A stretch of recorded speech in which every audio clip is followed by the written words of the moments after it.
कि ऐसा point basically जहां पर हमारा स्क्रीन का साइज चेंज होना शुरू हो जाए, जहां पर हमारी मीडिया क्वेरीज या बाकी रिस्पॉन्सिव लेआउट अप्लाई होना शुरू हो जाए, उस चीज़ को बेसिकली हमने आपको बताया था कि हम अपना ब्रेक पॉइंट कहते हैं। ये बात लिखी हुई है।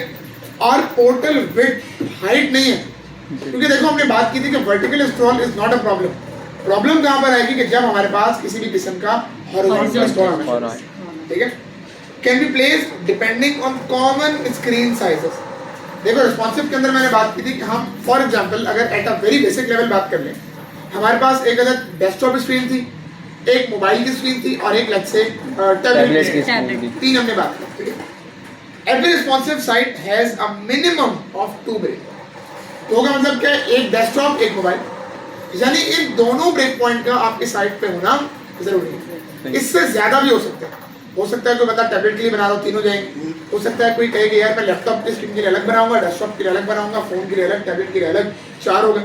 इस तरीके से आप अपने रिक्वायर्ड स्क्रीन साइजेस के हिसाब से जैसा मर्जी साइज सेट करना चाहें, आपका सेटिंग आप करवा सकते हैं।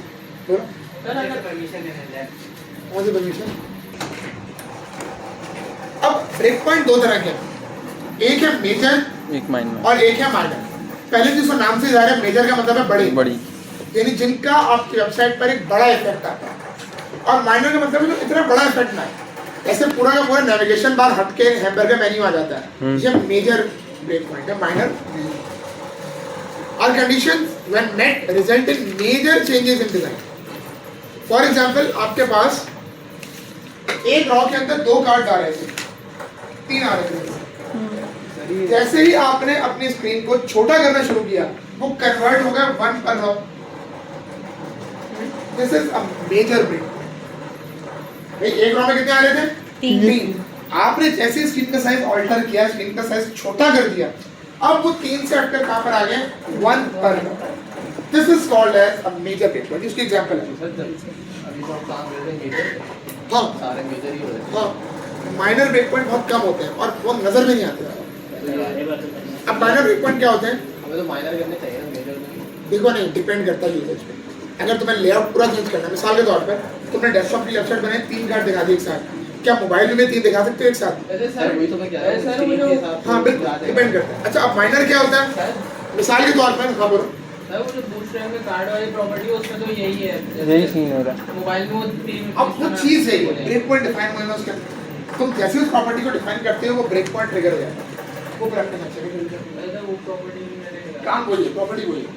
अच्छा यहाँ तक क्लियर हो गई बात। अब माइनर में क्या लिखा हुआ है? Small changes. फॉर एग्जांपल आपने डेस्कटॉप के लिए एक फॉर्म बनाया, जो मिसाल ले लेंगे यूजर से फर्स्ट नेम एक्सपेक्ट कर रहा था, आप कैसे लिखोगे भाई? फर्स्ट नेम, और इसके बिल्कुल सामने आपका टेक्स्ट बॉक्स होगा, सही है, यहाँ पे नीचे, लेकिन मोबाइल के अंदर क्या होगा? नीचे आएगा, ये चीज आपकी ऊपर कर जाएगी और ये बॉक्स यहाँ से हटके कहाँ आ जाएगा? नीचे आ जाएगा।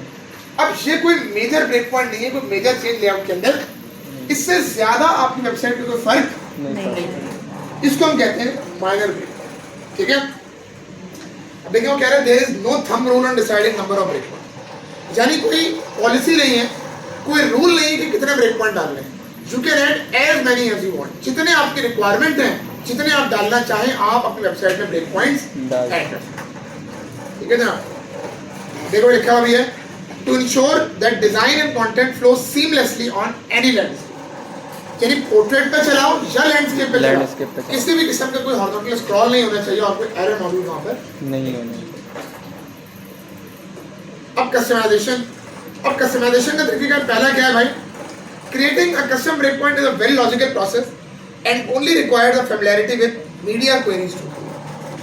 मीडिया क्वेरीज से आप अपने कस्टम डिफाइन बना सकते हो। रीजन क्या है कि वहां पर मैक्सिमम विड्थ आप अपनी कस्टम डिफाइन कर सकते हो। जिसने वीडियोस देखे हैं, उसको अप्लाई किया है, उसको इस बात का अंदाजा होगा। अब क्या इसके अंदर choosing the right browser extension, inspect वाला काम, सही है। Explore between standard break point, ये पहले चेक करो मीडिया क्वेरीज लगाने से पहले कि आपकी वेबसाइट का लेआउट किन किन पॉइंट्स पर ब्रेक हो सकता है, किन किन पॉइंट्स पे उसका स्क्रीन साइज बहुत ज्यादा चेंजेस ले सकता है, ठीक है। जैसे हेडलाइंस हो गई, हाँ ये चीजें में हमें चेंजिंग। अब हमारे पास क्या है? What is the navigation drawer, इसको पढ़ने दो।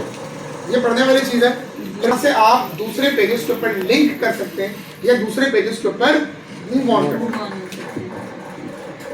navigate between different parts of the application. Is required where the user can take multiple paths. For example, एक about का पेज है. अब about के पेज पे आप navigation bar से भी जा सकते हैं, आप footer से भी जा सकते हैं, आप साइड बार में कोई लिंक दे दें वहां से भी आप जा सकते हैं. तो तमाम चीजें should be defined.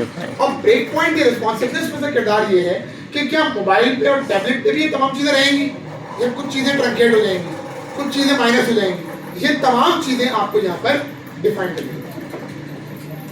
Is required when a user has more than 3 top level views and the action bar is too small to be used. Action bar का मतलब क्या है? जो आपका मेन मेन्यू है या आपका नेविगेशन बार है, या तो वो बहुत छोटा है तो साइड में भी आपको शॉर्टकट देने पड़ेंगे, ऊपर में भी आपको लिंक डालने पड़ेंगे. लेकिन अगर आपने उसको ही इतना बड़ा बना दिया है कि उसमें हर चीज प्रॉपर तौर पे विजिबल है, यानी आपका जो 3 प्रिंसिपल है, विजिबिलिटी,